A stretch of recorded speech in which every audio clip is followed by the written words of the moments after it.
Hello everyone, welcome back to Film and Flash. It's been a couple weeks since I've last posted. I'm trying to stay consistent, but it's hard with life and summer coming around, so there's a lot of stuff to do. Blah blah blah. Anyway, this is the Minolta SRT101B.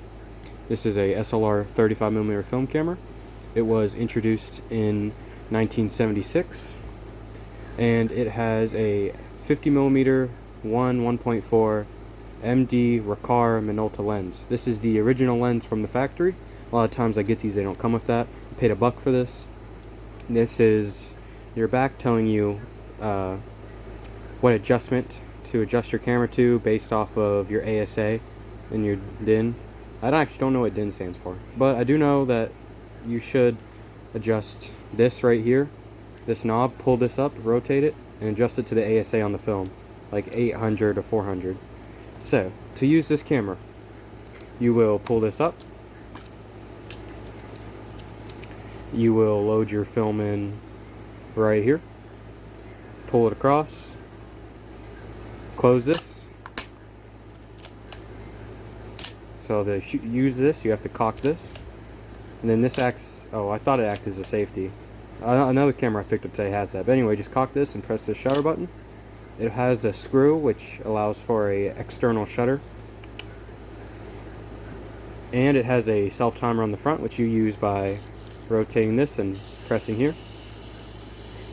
It takes a while. I'd say I think it's a 10-second timer.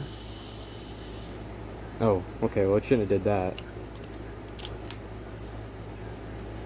Well, that might be an issue.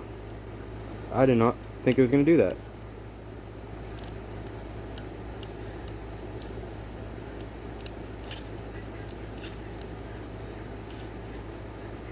Basically, the self-timer just jammed, and now I can't press the shutter down. This would be a good time to teach you guys how to fix this. And guess what? I really don't know how to fix it. Anyway, while we're waiting for that to hopefully self-correct itself, which it might. Oh. Really? It's that simple. Okay, guys. If your shutter gets jammed, just pull it back a little bit, and then I guess it should correct itself. There you go, now you know how to fix it. Anyway, this is battery check, off and on. This is for your exposure meter. This takes a 1.5 volt mercury battery, which is no longer produced, but substitutes are available online. Basically, I don't know if you'll be able to look inside. I try this every time, but it usually never works out. Yeah, you guys won't be able to see. But inside, there's like a little exposure meter, and if you turn this on, if it has battery in it, you can use that to help expose your image. But besides that, this is a fully mechanical camera, so it doesn't require any batteries besides for the exposure meter. But if you have an external exposure meter, you don't really need it.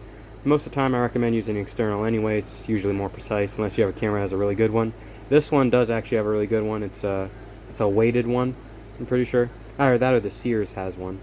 I was researching 2 different cameras, but I imagine because it is a Minolta brand and it's a well-regarded camera, it has a good exposure meter in it.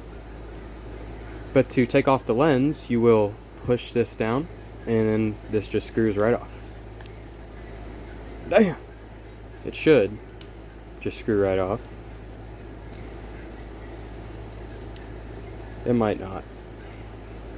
Bro, come on. So this camera has decided to make my life a little inconvenient today. There we go. Turns out I was screwing the wrong direction. It's not the camera's fault. It's mine. Anyway, that's how it comes off, and there's a mirror inside, which you see the viewfinder. It looks out through the lens and reflects it through the mirror up to the viewfinder. Now, when you click this, the mirror snaps up. I have it on bulb mode, that's why it was so slow. The mirror snaps up, which allows the film to expose, and it snaps back down. I had one that had a stuck mirror, and if you'd like to know how to fix that, if the problem ever arises on your camera, I'll tell you how to do that in a couple seconds when I get the lens back on. If it decides to go back on. Dang, okay, sorry guys, Okay, it snapped in. Basically, This is your focus and tells you the distance you're focusing to. This is your aperture. And what's really cool about this specific camera, okay, so the aperture is basically non-existent right now. I don't have any, it's a 1.4, which is all the way open. So if, say you want to constrict it down to 16, well, if you press this little button right here, look at that, the blades pop out. Pretty unique, huh? I don't quite understand the purpose of that. I would imagine if you wanted to, you're getting ready to shoot, you press the button in, and then you click. That is, I imagine, what it's for. And then this right here is your counter, which changes every time you click it. So lets you know how many shots you have left, or how many shots you've taken. I think it's, yeah, how many shots you've taken. But yeah, so this is a fully manual camera, which is great for somebody who doesn't want to buy batteries. Honestly, most of the older film cameras from the 60s and 70s were all mechanical anyway, so it's not really. But yeah, anyway, you use this to rewind your film, and I mean, that's pretty much the extent of it. The battery goes in here.